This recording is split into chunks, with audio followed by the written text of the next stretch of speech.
수행자분의 질문 음성이 잘 녹음되지 않아서 질문 내용을 녹취한 후 대리 녹음하였습니다.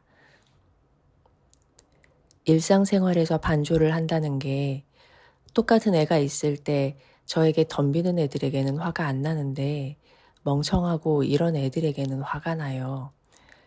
그러면 나는 이런 애에게 화가 났구나 이러면 바뀌는 게 없잖아요. 그럴 때는 나는 왜 멍청한 사람에게 화가 나지? 이걸 파고 들어가야 하나요? 그렇죠.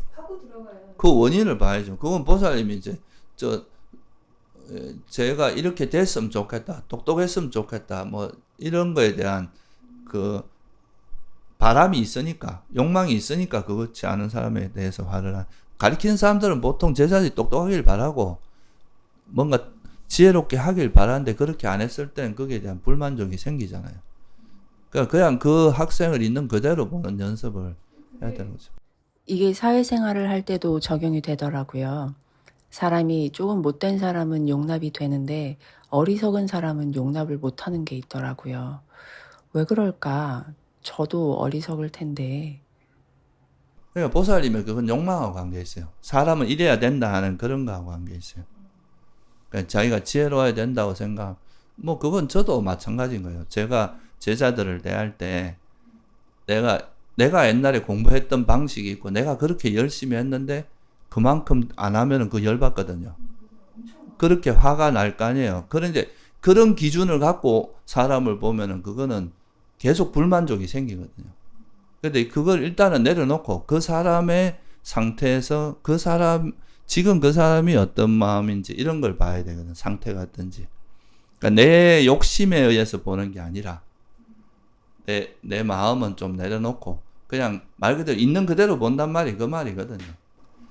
내 필터를 거치지 않고 그냥 그 사람을 있는 그대로 보면, 그러니까 어찌 보면 내가 바라는 거 없이 그 사람을 보면은 그래도 이제 좀 객관적으로 볼 수 있는데, 일단 내가 바라는 게 있고 수행자가 저렇게 해야지 이렇게 해야지 이런 이제 기준이 많으면 많을수록 사람에 대한 불만은 많아요. 그래서 화의 이면에는 항상 그 자기 욕망이 있다고 하는 건 그런 이야기예요. 그래서 보통 보면 이 절에도 수행자들도 보면 막 사람들에 대한 불만이 많은 거, 수행자가 이제 자기 나름대로 이렇게 설정해 놓은 기준 같은 것들이 있거든요. 근데 그 기준은 자기한테 맞을지 몰라 다른 사람한테는 안 맞고 또 자기 수준에서 한 거라서 그게 100% 정확한 것도 아니거든요. 근데 그 기준으로 자꾸 보면 불만투성인 거죠.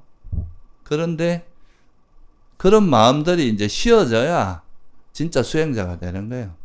제가 요만큼 좀 수행을 하니까 제가 어떤 마음을 가지고 있다까지는 보이는데 거기서 더 이상 못 들어가겠더라고요. 내가 왜 이 마음을 가질까? 아니, 그래서 그 반조할 때, 이 부처님께서 이건 여러분, 내가 만든 게 아니고 나는 부처님 말씀하신 거에서 찾아낸 거예요. 부처님이 말씀하신 거 항상 그렇잖아요. 가래가 왜 일어나느냐? 그건 무명 때문이라 그랬거든요. 이 가래가 있기 때문에 이제 뭐, 육체적 고통, 정신적 고통, 슬픔, 비탄, 탄식 이런 게 일어나는 거예요. 괴로움이 정신적 괴로움. 이게 화거든요.